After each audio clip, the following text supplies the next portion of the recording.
Mais uma vez, estamos para começar mais um programa para este ciclo de podcast da Ordem dos Economistas e, portanto, hoje temos o prazer de convidar o nosso bastonário, o professor Dr. António Mendonça, e o foco de hoje vai ser sobre a visão, o planeamento e a visão estratégica para o país. Portanto, abordaremos esses temas mais gerais, que são temas da nossa área, da área da economia, e falaremos, portanto, tentaremos nesta conversa que iremos ter, neste nosso primeiro programa deste ciclo de podcast, depois de termos feito a apresentação, fazer, no fundo, a apresentação destes temas que, julgo eu, que é algo que nos últimos tempos não tem sido muito não nos temos debruçado muito. E, portanto, esta seria logo o primeiro desafio.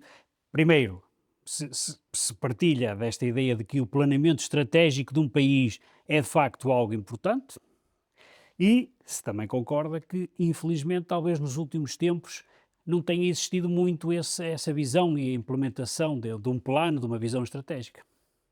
Bom, em primeiro lugar, eu quero agradecer o convite que me dirigiram para estar aqui.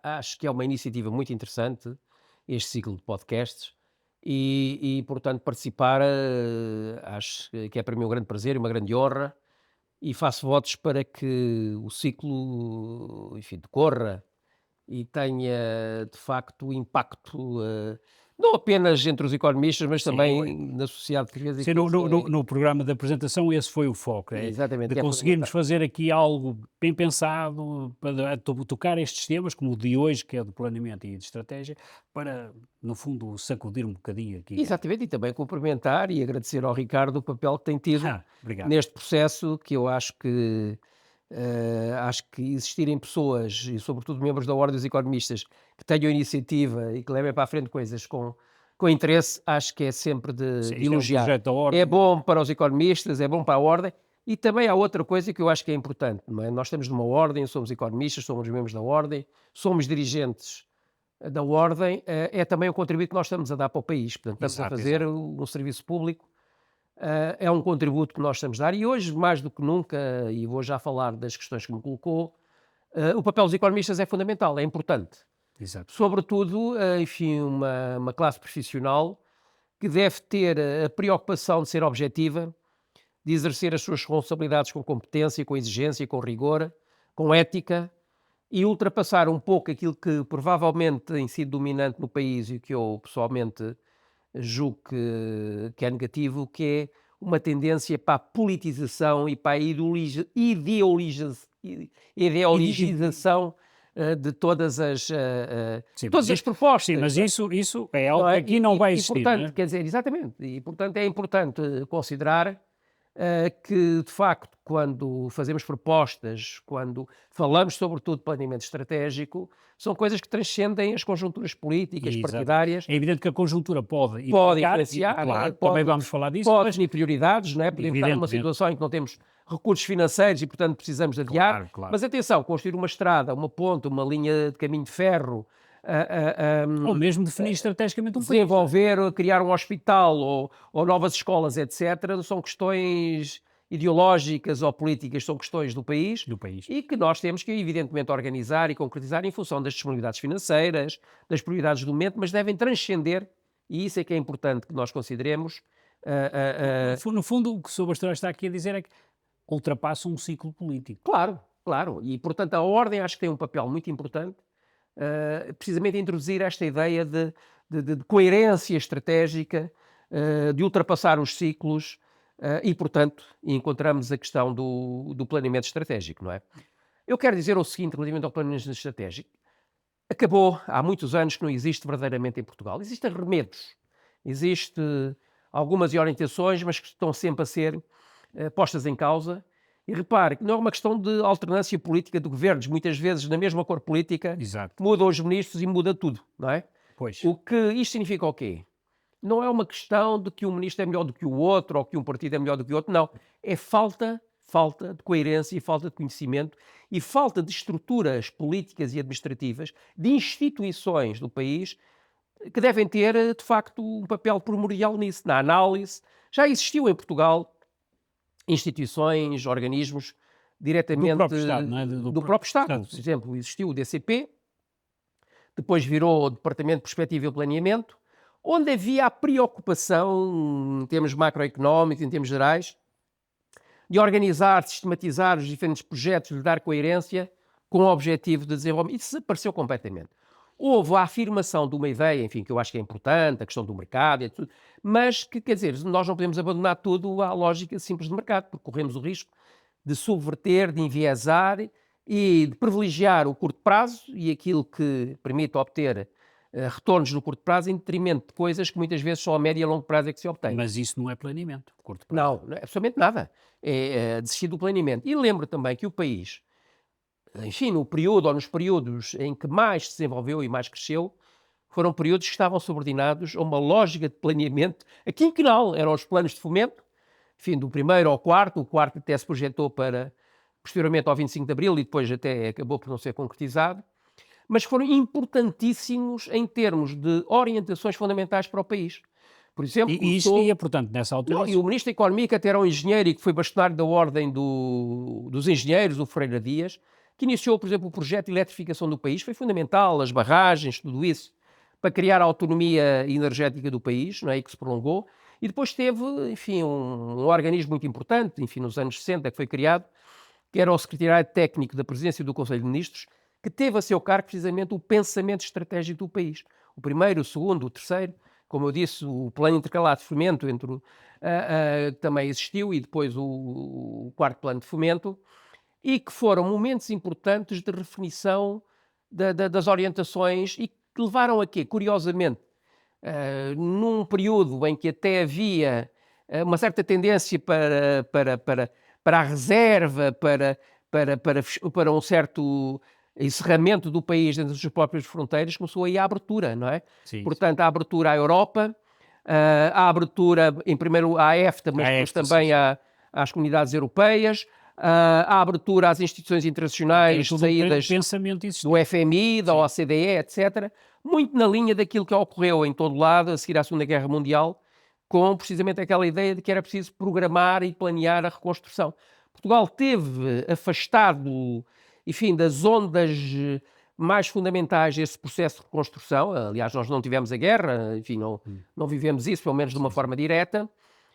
O Salazar tinha uma preocupação também, enfim, de não ceder a tentações para obter financiamento. Como ao Plano e Marshall. ser obrigado, exatamente, e ser obrigado a prescindir da sua questões, autonomia, digamos. da sua autonomia, e particularmente das suas relações com as antigas colónias, etc. Mas acabámos por sofrer alguns impactos positivos, não é? Sim. E foi precisamente a abertura. E repare que nos anos 60 foram anos muito importantes. O país chegou a crescer a taxas de 2 dígitos, que é uma coisa impensável nos tempos atuais, não é? Chegou a crescer a taxas de 2 dígitos e fizemos grandes transformações estruturais. Houve abertura, houve investimento estrangeiro, houve industrialização, enfim, e mais, houve grandes bandeiras, que ainda hoje são grandes bandeiras, que foram desenhadas aí, como por exemplo Sines, não é? Sim, exato. Alqueva, etc., que foram pensadas e ainda hoje são grandes bandeiras. Repara que depois disso praticamente não houve nada. Nós abandonámos, não é? E, portanto, essas obras emblemáticas, de facto, representam essa ideia, essa visão de um planeamento, no fundo, os tais planos quinquenais, não é? É isso. Portanto, que depois permitem sustentar esses crescimentos, não é? Exatamente. Vamos lá ver. Aqui há muitas vezes confronta-se plano e mercado. Eu acho que não há absolutamente nenhuma contradição. Pelo contrário, o planeamento até cria condições para o mercado funcionar melhor, porque fornece referências, horizontes, para as próprias empresas fazerem os seus investimentos e as suas opções. Porque as empresas também, de certa maneira, são negativamente afetadas pela ausência de grandes orientações. As orientações estão sempre a mudar. Eu próprio fui testemunho. Eu até me atrevo a dizer, ou de más orientações, diria eu. Não, para além das más orientações. Eu estou a dizer isto porque é verdade. Vivemos um fenómeno há pouco tempo que mas há mudanças de orientações também. Eu vou-lhe dar o exemplo, enfim, nos anos em 2008, 2009, 2007, enfim, na sequência da crise de 2007, 2009, Sim, enfim, para 2012, havia a ideia que até eram orientações europeias de apostar em quê? De apostar no investimento público, etc., para tentar contrariar aquilo que tinham sido as consequências da crise. E houve grande parte das infraestruturas, dos planos de infraestruturas, etc., que foram desenvolvidos em articulação com a própria União Europeia e que depois foram todos puxados para trás. não é? Desde a alta velocidade, o aeroporto, etc., houve uma paragem completa disso. E havia empresas que tinham-se preparado precisamente para isso. Projetado, investido, tendo empregado, etc., na perspectiva de que isso iria acontecer. E, de facto, isso foi tudo por água abaixo, não é? Eu acho que isso foi dramático para o país, porque nós perdemos, no meu ponto de vista, esses projetos, enfim, não quer dizer que tivessem que ir todos, mas alguns não terem ido para a frente, foi dramático para o país. É incrível, no caso do aeroporto, que nós, uma coisa que foi iniciada, as discussões no final dos anos 60, 70, que ainda hoje não sabemos se vamos ter aeroporto ou não, apesar das decisões. Eu acho que foi positivo o que foi feito agora recentemente em termos novamente da discussão da localização do aeroporto e da tomada de decisão relativamente à construção do aeroporto. Acho que foi positivo, mas atenção, dá uma sensação que ainda estamos na mesma situação de que estávamos antes, não é? Não podemos estar continuamente. Mas até que ponto a questão do aeroporto não será uma coisa desgarrada? É isso que eu também no sentido do planeamento puro e duro, porque aquele planeamento que o Sr. Bastonário estava a falar era um planeamento de facto a 5 anos, em que havia uma interligação, diria eu, desses investimentos que se fazia com um intuito final. Até que ponto não vivemos agora, infelizmente, assim de uma forma tão desgarrada? Ricardo, o aeroporto, da mesma maneira que Sines, ou da mesma maneira que o Alqueva, são projetos a muito longo prazo, cujos efeitos têm efeitos imediatos, efeitos diretos, indiretos, efeitos catalisadores, têm efeitos perenes, não é? Que transformam toda a estrutura económica e social do país.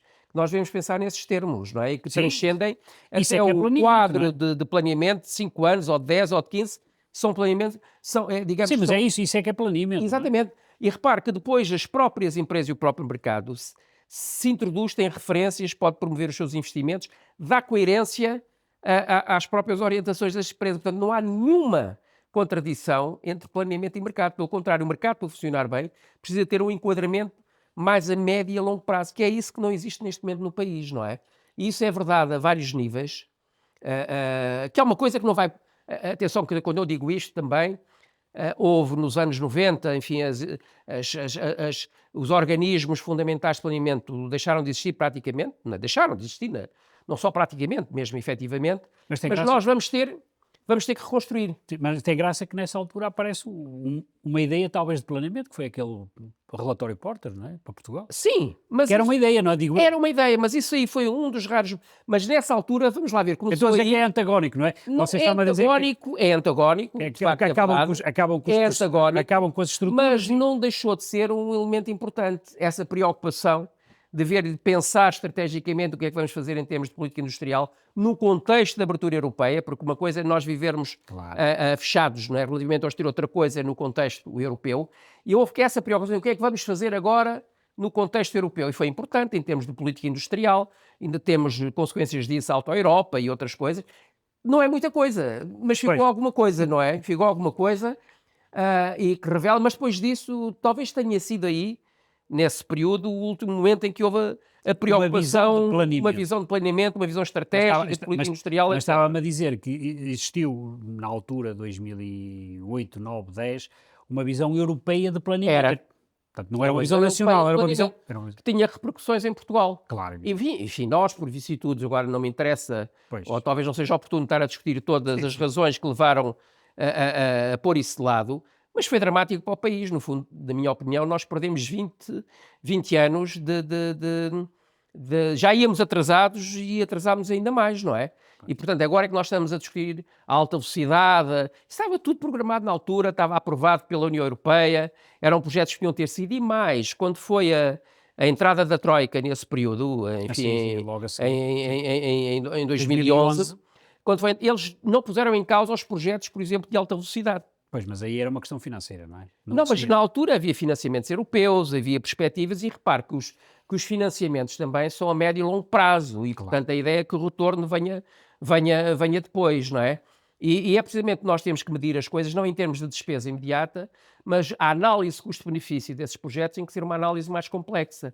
Tenha a ver não apenas os retornos imediatos, mas os retornos a médio e a longo prazo para o país, não é? E isso não foi minimamente acautelado. Provavelmente agora vamos gastar mais do que gastaríamos na altura se o projeto tinha sido iniciado, não é? Mas, portanto, no fundo, o planeamento não tem existido. Isso, Não. não querendo... Não tem existido. Não tem existido. Portanto, vamos Nós dizer temos assim, remédios de planeamento, preocupações de natureza financeira. diríamos que nesta Terceira República, digamos assim, vou pôr as coisas nestes termos, nesta Terceira República, talvez a coisa mais estratégica e planeada terá sido a integração europeia. Foi. Foi um objetivo estratégico. Não sei se foi planeada neste sentido, mas foi um objetivo estratégico bem feito, bem definido. Aliás, estamos a fazer agora 40 anos Aliás, disso. eu lembro que na altura havia até em Portugal uma grande controvérsia relativamente à adesão ou não adesão, à integração naquele contexto, e mais tarde isso Com o mercado único. com o euro, não é? Sim. Mas eu acho que foram, do meu ponto de vista, foram decisões estratégicas acertadíssimas. Porque naquela altura havia pessoas com visão e tinham também intuição política, tinham muita experiência do passado, eram pessoas com o mundo, etc. E sabiam, sentiam aquilo que estava a pulsar no mundo e particularmente na Europa, não é? Eu hoje tenho dúvidas que exista muita gente com essa capacidade de sentir e ter a intuição. Intuição que não é apenas, enfim, eu penso isto, não é uma questão de fé, mas é uma questão de saber o que é que vai no mundo, saber o que é que são as grandes discussões E terem capacidade procurar para executar. concretizar. E tendo capacidade de executar. Mas às vezes, enfim, já é um outro plano. A execução, a capacidade de execução, etc., já é um outro plano. Mas é preciso ter ideias, não é? Exato. E depois elas vão fazendo o seu caminho, não é? E não pode ser hoje, é amanhã. Não pode ser amanhã, é depois da amanhã. Mas repare, mas nós temos que ter ideias. Construir uma ponte não é uma coisa que... planear uma ponte não é a mesma coisa que hoje, amanhã, no outro lado.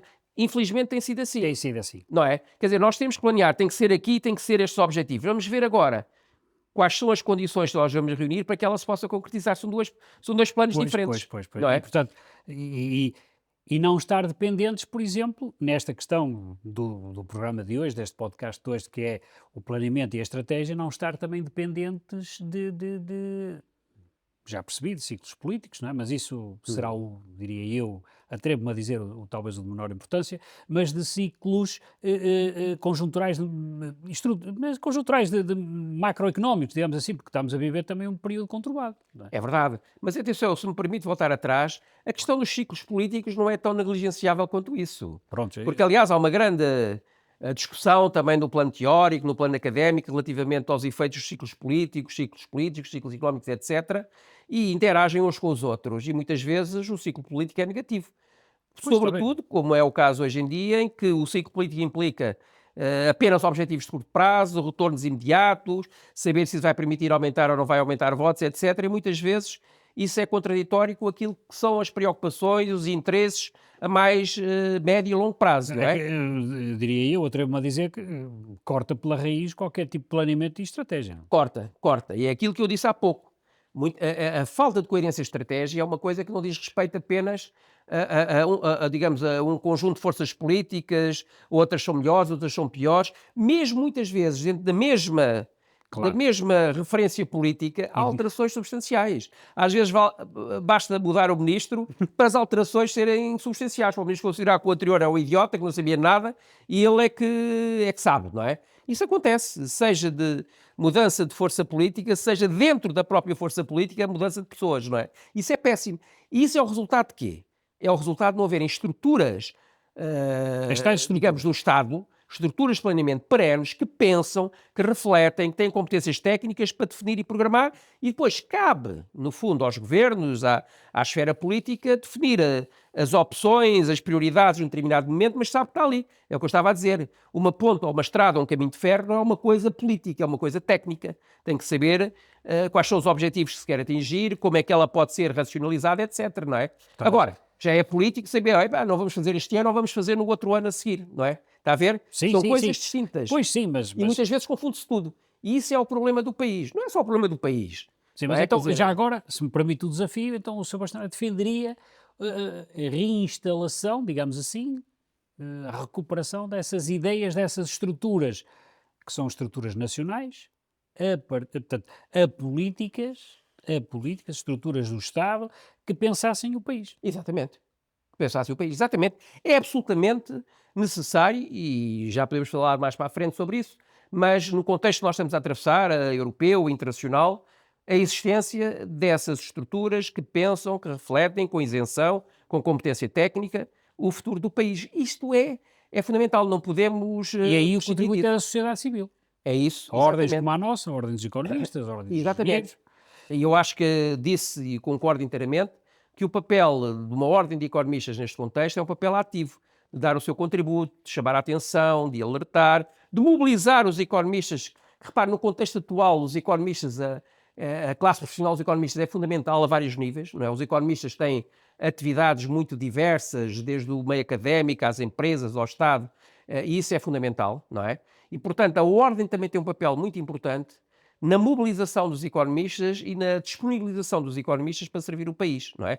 Não apenas enquanto economistas, mas também enquanto instituição, e é Sim, isso que sim, nós sim. queremos fazer. Portanto, e seria essa, digamos que isso serviria de veículo para se conseguir implementar esse planeamento e visão estratégica, não é? Exatamente, é isso que a gente quer fazer. Pois é. E eu espero que este podcast, de alguma forma, também contribua para isso, não é? A lógica destes podcasts é discutir assuntos de interesse E contribuir para que contribuir, eles possam evidentemente. ir para a frente, não é? Acho que esta questão do planeamento estratégico, confesso, estou a falar a título pessoal, acho fundamental, na medida em que sem isso não se põe. É que depois não se consegue ter uma visão para obras públicas, que será com certeza um tema que também traremos aqui, por exemplo, não é? Uma coisa que também hoje está em cima da mesa, que também por si só acaba por ser também uma visão estratégica, que é o Plano Draghi, também é uma visão estratégica para a Europa, para a reindustrialização. Mas o que é que o Draghi diz no seu plano, em termos muito diretos? O que o Draghi diz é, com a autoridade do Draghi, de uma pessoa que esteve num lugar central e que é, eu gosto sempre de dizer isso, eu tenho a maior admiração pelo Mário Draghi, que eu acho que foi um dos homens que salvou a integração europeia e o euro, foi ele. Com uma coisa que ele fez, que eu acho que também é importante, que foi fazer um pouco tudo ao contrário daquilo que eram os cânones e a ortodoxia, não é? Com a chamada política monetária não convencional, não é? Em que ele faz uma coisa que provavelmente antes mais ninguém tinha feito, que é encostar as taxas de juros a zero e dizer, epá, temos que financiar a economia, senão isto vai pelo, enfim, acaba, não é? E portanto, ele salvou o euro, ele salvou a integração europeia e desse ponto de vista eu considero o homem de facto excepcional. E o plano Draghi dele traduz isso. Agora ele que tem a autoridade para dizer, atenção, que nós há 20 e tal anos, 30 anos, estamos estagnados, a Europa está estagnada. Portanto, não pensámos a Europa também. Não pensámos. Nós deixámos-nos atrasar tecnologicamente, não apenas em relação aos Estados Unidos, mas também à China. Nós acentuámos dependências e vulnerabilidades brutais e nós, digamos, esquecemos questões fundamentais, de segurança, da autonomia, da afirmação internacional. Nós prescindimos disso tudo, não é? E, portanto, ou a intenção, ou fazemos isto, ou então a Europa está condenada, não é? E isso passa, na visão dele, por maior integração, mas sobretudo porquê? Passa porquê? Pela integração maior da Europa, integração do ponto de vista das políticas económicas, do ponto de vista da política industrial que ele considera que a Europa tem que desenvolver, uma nova política industrial para recuperar, no fundo, a capacidade competitiva da Europa que perdeu completamente. Por si só foi uma visão, eu diria eu, que não foi uma visão pensada, mas foi algo executado há 30 anos atrás, diria eu, que se calhar nunca ninguém, lá está, se calhar por não pensarem, por não haver um planeamento e por não haver uma estratégia, pensou-se que seria possível ter uma Europa não industrializada, não é? Cedendo, portanto, a outros países essa faceta e agora apanhamos... A Europa não pensou, provavelmente, a Europa e não só a Europa, que outros países aproveitariam precisamente essa globalização dos investimentos no exterior, etc., para eles próprios se afirmarem, não é? E, portanto, hoje em dia, quando comparamos e vemos enfim, em termos internacionais, por exemplo, a Europa perdeu relativamente aos Estados Unidos, desse ponto de vista, os Estados Unidos tiveram uma dinâmica mais positiva do que a Europa e a China está neste momento ao nível e ultrapassar a Europa, não é? A vários níveis, não é apenas em termos de comércio. A China hoje em dia não exporta só guarda-chuvas, textos de má qualidade, não, é alta tecnologia. No setor automóvel, particularmente os elétricos, está na vanguarda. Na vanguarda, não é? Evidentemente. Inclusive, a China é que é fundamental para a própria Tesla americana, não é? Sim, claro. E a Apple produz grande parte da sua produção na China. Portanto, ou seja, nós assistimos a isso, impávidos e serenos, e agora estamos assim, e de repente... Despertamos, não é? De repente estamos confrontados com tendências que se alteraram em termos da própria dinâmica das relações económicas internacionais, não é? Portanto, a partir dos anos 90, dos anos 80 para cá, o comércio internacional teve tendência a crescer a taxas 2 a 3 vezes superiores ao crescimento do PIB. Agora está praticamente igual ou até em Mas isso regressão. pronto, Não é? outros E, fatores. portanto, quer dizer que aquela ideia de que nós temos que nos orientar para o exterior e para a exportação, neste momento está posta em causa, e o próprio relatório Draghi põe isso em causa, e contesta, é muito interessante de ver que o Draghi faz uma análise para dizer que a Europa perdeu, porque toda a dinâmica de crescimento económico no período pós-guerra na Europa assentou muito também em quê? Na progressão de rendimentos, na constituição de vastas classes médias, que eram procura, que dinamizavam a própria economia, e de repente isso acabou. Não é? Com a ideia da competitividade, a competição pelos custos, etc., matou um pouco essa constituição e, sobretudo, a afirmação de classes médias, não é? Que hoje não é a mesma coisa. Eu ainda sou da geração, e o Ricardo deve ser também, daquela ideia que nós estávamos preocupados com o futuro. O futuro vai ser melhor do que o presente. Pois, Não é? Hoje não. Hoje pois. já os jovens, não é? Os meus filhos, os seus filhos, etc., provavelmente olham para o futuro com aquela ideia, será que eu vou viver tão bem como vivo agora? Sim, Agora ainda tenho os meus pais, não é? Hoje questiona-se isso, não é? Que é de haver talvez a primeira geração em que admite que vai viver pior do que a geração Isso é anterior. dramático. Pois, É dramático. E explica grande parte das mudanças do voto político, não é? Está tudo espantado. Não, quer dizer, eu acho que nós temos que olhar para isso com distanciamento e ver o que é que fizeram de errado para que estas transformações no plano político estejam a ocorrer. Exato. Mas não há essa humildade de avaliar a si próprio o que é que fizeram de errado. Não, a culpa é dos eleitores que se deixam levar pela demagogia. É tudo treta, não é? Na minha opinião, atenção. Sim. Estou a dar a minha opinião. Claro, evidentemente. Não, Não, mas está intrinsecamente ligado ao que estamos a falar hoje, porque se calhar, por não termos tido a devido tempo a continuidade de uma visão de planeamento e de estratégia, fomos no fundo, talvez, diria eu, também é a minha ideia, murchando um pouco, deixando ir andando no dia a dia, que se calhar nos levou a estar nesta situação em que estamos hoje e que depois despoleta esse problema geracional, não é? E no fundo, eu aproveitando isto, levo para o tema seguinte, que é a estrutura, como é que nós estamos no momento macroeconómico, não é? Portanto, como é que chegamos a este ponto, não é? Em que ponto é que estamos e como é que chegamos aí aqui, não é? Porque isto de facto... Falou aí de um assunto muito interessante e que me é querido, que é a questão de crescíamos a 2 dígitos no, vamos-lhe chamar, que era isso que estava a dizer, no tal PIB de comércio internacional, e agora já não estamos nisso. Não, já não estamos. E, portanto, o próprio Draghi também chama a atenção para a necessidade de nós reequacionarmos o mercado interno.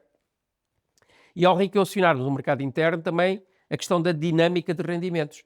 Porque, aliás, o PIB, o conceito do PIB, não é? Atenção que o conceito do PIB é um conceito perfeitamente revolucionário, mas que olha para a atividade económica em 3 perspectivas. A perspectiva da produção, a perspectiva dos rendimentos e a perspectiva da despesa, não é? E medimos o PIB nessas 3 óticas, não é? Isso para quê? Não é só uma questão técnica, mas é uma questão para saber que o PIB faz-se com a oferta, com a procura, com a distribuição de rendimentos, não é? Com a despesa que as pessoas fazem, e isso tudo contribui. Se não houver despesa, não há PIB, não é? Pois. E muitas vezes existe aquela ideia, nós não... Não, quer dizer, e temos que enquadrar, ou seja, nós temos que ver isto no conjunto, não é? E, portanto, ou seja, um dos grandes contributos, precisamente, dos problemas dos anos 30 e da guerra, etc., foi o despertar para a importância de pensar as coisas em termos macroeconómicos, não é? Aliás, já da origem da própria economia, não é?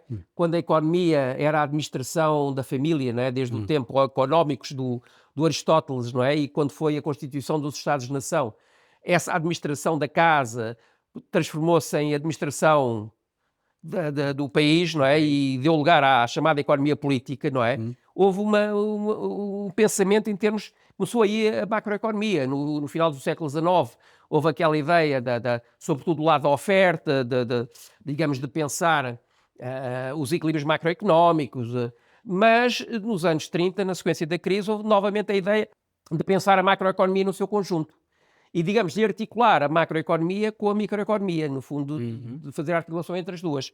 Foi, por exemplo, as concepções keynesianas, onde o planeamento nasce. não é? Pois é. No fundo, o planeamento nasce de uma questão muito prática, não é? Que foi a seguir à Primeira Guerra Mundial, quando era necessário estar a calcular as indemnizações que deveriam ser pagas à Alemanha, não é? Foi Pela necessário Alemanha. o PIB, não é? E nasceu aí o conceito de PIB.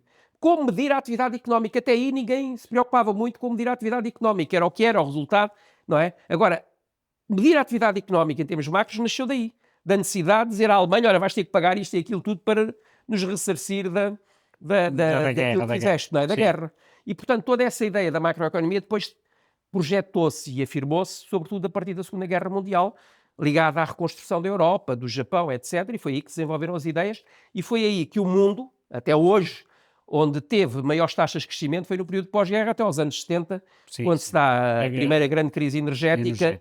E, enfim, se calhar até hoje estamos a viver ainda os problemas relacionados com essa mudança de situação económica geral e de paradigmas que ocorreu nos anos 70, não é? Mas, portanto, o planeamento, vamos lá ver, não é apenas o resultado de eu considerar que é bom ou que é mau. Foi uma necessidade também objetiva de fazer face aos problemas. E hoje confrontamos com situações idênticas, é o que diz o relatório Draghi, não é? Portanto, no fundo, se calhar passamos as últimas décadas a não pensar nesse planeamento e desembocamos nisto. E depois cai-nos a realidade em cima da cabeça e obriga-nos a pensar nesses termos. É o que vamos ter que fazer. A Europa.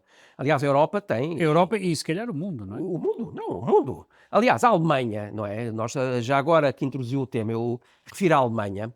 A Alemanha é curioso, porque aquilo que ela exigiu para os outros, designadamente o equilíbrio orçamental, a questão da dívida, etc., agora está disposta a mandar isso tudo para as ortigas, porque chegou à conclusão, não é? E chegou à porta, não é? Chegou à conclusão que se não fizer isso, tem as infraestruturas todas degradadas, não fez. Aliás, o governo anterior, e este julgo que vai continuar, tem um projeto de construção de infraestruturas e de uma zona de infraestruturas na casa dos 500 mil milhões de euros, não é?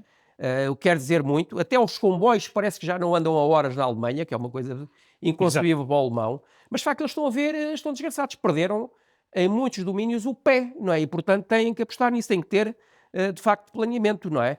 E vamos lá ver, e a própria Europa, o Draghi diz, que para a Europa recuperar o seu dinamismo económico e digamos, poder afirmar-se no contexto internacional, precisa de investimentos na casa dos 800 mil milhões de euros por ano, até, agora não me lembro a data, mas enfim, até 2030 ou coisa assim no género, em que ele define que isso é preciso ocorrer. Ora bem, não é só dizer gastar, é preciso gastar de forma planeada. Pois, não é? exato, essa é que é a gastar questão. de forma planeada, não é? Essa é que é a questão. Portanto, Não é só nós, neste momento, jogar euros para a cima fogueira, não é? Exato. Nós hoje, se calhar, portanto, o resultado desta conversa que estamos a ter aqui, de que começámos por referir que noutros tempos fazia-se planeamento e tinha-se uma visão estratégica. Recordámos que depois, se calhar, abandonou-se as próprias ferramentas que tínhamos para esse planeamento e visão estratégica, que depois se calhar desemboca na situação em que nós estamos atualmente, não é? Que leva a que mais uma vez se comece a repensar da sua necessidade. E eu pergunto, então, e qual seria o caminho que nós, Portugal, poderíamos tomar para de facto pôr em marcha de novo esta linha de pensamento, esta nova linha, esta não é nova, porque a linha é antiga, não é? Foi aqui abordado, não é? Vem de outros tempos, não é? Que temos nós que fazer. Pois, vamos lá ver. Em primeiro lugar, as condições são muito diferentes daquelas que eram nos anos 60 ou nos anos 70. Hoje estamos integrados na Europa, os desafios são de natureza europeu e internacional e mundial, não é? E por nós temos que ver, assim, nós aliás na terça-feira vamos ter uma conferência sobre reindustrialização, na próxima terça-feira, 3 de junho, mas não é reindustrialização, não é digamos, repescar os projetos que existiam anteriormente. Temos que saber que reindustrialização, não vamos pura e simplesmente reproduzir as indústrias que existiam anteriormente, não é? Sim, claro, pois. Tem que ser indústrias adaptadas à atual situação. E por outro lado, também é importante ter presente que a relação entre indústrias e serviços não é a mesma que era há 20 ou há 30 anos atrás. Quer dizer, hoje as interpenetrações entre indústria e serviços são múltiplas, não é? E, portanto, temos que pensar as coisas também no seu conjunto. Há muitos serviços que são indústria, a indústria necessita deles. Portanto, hoje em dia temos uma organização da produção muito mais complexa, não é? Que não é estar numa fábrica, produzir e sair do outro lado o output, não é isso. Hoje em dia tudo é muito mais complexo. E tem que ser pensado em termos integrados, não é? mas temos que temos que pensar no contexto europeu, a integração na Europa, porque a Europa, ela própria, também tem projetos de reindustrialização, não é? Sim, sim. O Next Generation EU, eh, portanto, aponta precisamente para isso, não é? Para grandes projetos de investimento, para precisamente mobilizar os investimentos privados, mas também, de certa maneira, ter aqui um fenómeno de crowding in do investimento privado, porque neste momento nós temos um problema sério de investimento, quer dizer, as taxas de investimento na Europa e nos países desenvolvidos estão muito aquém, são metade para aí das taxas de investimento dos países em desenvolvimento, particularmente da China ou da Índia, que têm taxas de investimento de 30% a 40% do PIB. Agora talvez um pouquinho menos, não é? Porque também, evidentemente, que a situação internacional também os afeta. Mas a questão é, já agora, pegando nisso, e até que ponto essa taxa que está a falar, de investimento, não será maior nesses países, porque esses países têm eles próprios uma visão estratégica e nós não a temos. Tiveram, e é por isso mesmo é que eles subiram e em termos da correlação de forças internacional chegaram-se à frente e hoje estão a rivalizar, não é? Claro. Quer dizer, a China, há 20 anos atrás, nem é preciso ir tão longe, ninguém pensava na China, era um país sem qualquer tipo de preocupação e de repente deu um salto imenso. Mas está na vanguarda tecnológica e também quando nós olhamos e devemos olhar para a China, ter a noção de que eles estão na vanguarda em muitos domínios tecnológicos, seja nas comunicações, olha, por exemplo, na alta velocidade, o desenvolvimento da alta velocidade na China é fabuloso, com os comboios lá já andam a 500 a 600 km e nós andamos aqui a discutir a alta velocidade a 250 ou 300 km, está a ver? Estão já noutra dimensão e nós temos que olhar com isso, não é com a preocupação, o que é que vai acontecer, mas é ter isso como referência para nós próprios fazermos as nossas opções e as nossas escolhas, não é? Pronto, vamos ver se ainda vamos a tempo, não é? De não ficar para trás na história, porque nós temos exemplos históricos de grandes civilizações que entraram em decadência e que foram ultrapassadas por outras, não necessariamente por melhores. Também eu não tenho essa visão do que vem para a frente é melhor do que está para trás, não, pode haver revoluções e temos de ter noção. Agora, cabe à Europa, não é? Que foi e ainda continua a ser uma referência para o mundo. Aliás, a globalização é um produto europeu e particularmente Portugal, não é? Que foi quem começou e quem fez a integração vamos chamar da primeira globalização. A primeira grande globalização é portuguesa, temos que ter isso presente e devemos ter orgulho nisso. Não é? E devemos ter orgulho nisso. Mas atenção, que foi agora, os romanos também dominaram e outros antes deles. Exato. E hoje acabaram, não é? Pois. Até por civilizações, enfim, que provavelmente eram menos desenvolvidas e até menos democráticas para utilizar padrões atuais do que eles, não é? E, portanto, quer dizer, isto é assim, o mundo é assim. No fundo, temos que, para o futuro, obrigatoriamente, uma visão europeia de estratégia e planeamento e estratégia, não é? E nós cá, Portugal, seria retomar essas estruturas, trabalho, não é? Saber o que é que queremos. Acho que é importante... E integrar-nos a nós, sociedade civil. Exatamente. Eu acho que nós devemos pensar-nos enquanto país europeu. Acho que temos muito a dizer à própria Europa, à Constituição da Identidade Europeia, etc. Acho que nós devemos reivindicar isso. Em particular com os espanhóis, acho que nós devemos ter uma preocupação de articulação, enfim, de criar uma economia ibérica. Acho que isso é importante para nós e a afirmação na Europa. E repare, nós temos... agora introduzi aqui a questão dos espanhóis. Os portugueses e os espanhóis juntos têm uma influência no mundo brutal. África, América Latina, Oriente, etc., que mais nenhum país na Europa tem. Talvez os ingleses ainda tenham no quadro da sua Commonwealth, os franceses já nem tanto, não é? Mas o resto não tem.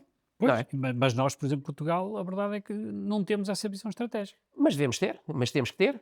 Não é? De vez em quando há uns assomos dessas coisas todas. Aliás, nós vemos muita gente a falar disso, mas não se traduz na prática. E eu acho que o que nós temos que ter é a capacidade de traduzir, enfim, estas ideias em coisas concretas, não é? Em projetos concretos. Mas a verdade é que também não há esse pensamento, não concorda comigo? Não, é verdade.